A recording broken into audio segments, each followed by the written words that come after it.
Today I'm going to show you my method for starting campfires. So I'm going to grab some wood here, and we have this great pine stuff that chops really easily. So here we go. This is my hatchet I have. It was my dad's back in the day when he was doing Boy Scouts. We're going to go ahead and chop this pine kindling into little pieces, and as you can see, I'm chopping it pretty close to my fingers, and at next point I'm going to go ahead and hold that down with another piece of wood and chop so I don't chop any fingers.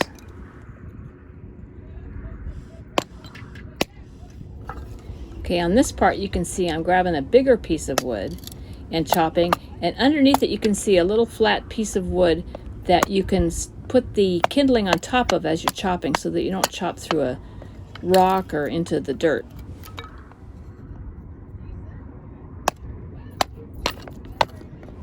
Sometimes, as you can see, you get a knot in the wood and it's really hard to chop.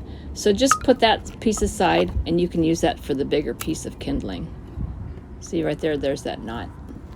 So this is where I like to start my personal preference of fire building. I put these two big logs side by side and kind of block some of the wind. And they just go side by side, and then you could put whatever kindling you want in the middle.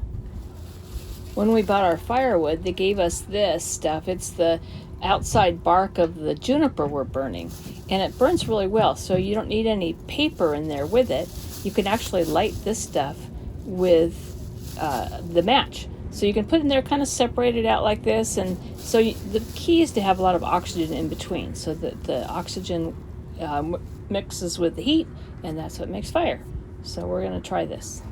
Next, we're going to take the little pieces of pine kindling that we chopped, and we're going to lay those loosely between the two logs and over the top of that juniper bark. And some can go inside it, and then some can go across the top of the log so that we can get a good airflow going through there without it being too breezy to blow the whole thing out.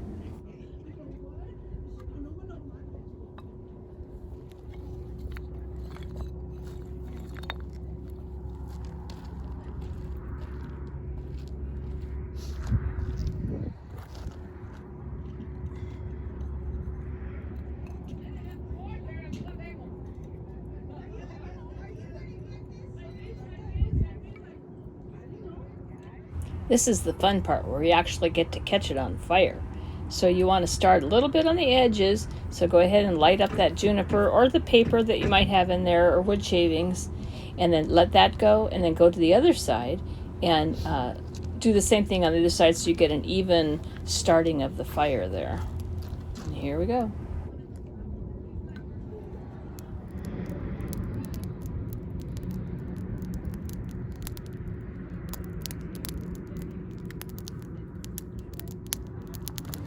This is where you want to start adding bigger pieces once the flames are going, and then they'll catch faster.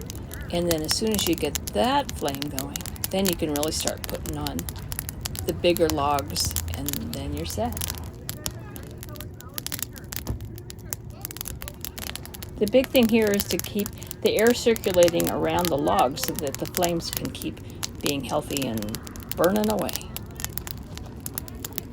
Make sure you take good care of your equipment. Keep it safe and clean and sharpened, and you'll have it. I've had this one probably about 60 years, and it's a good remembrance of my dad.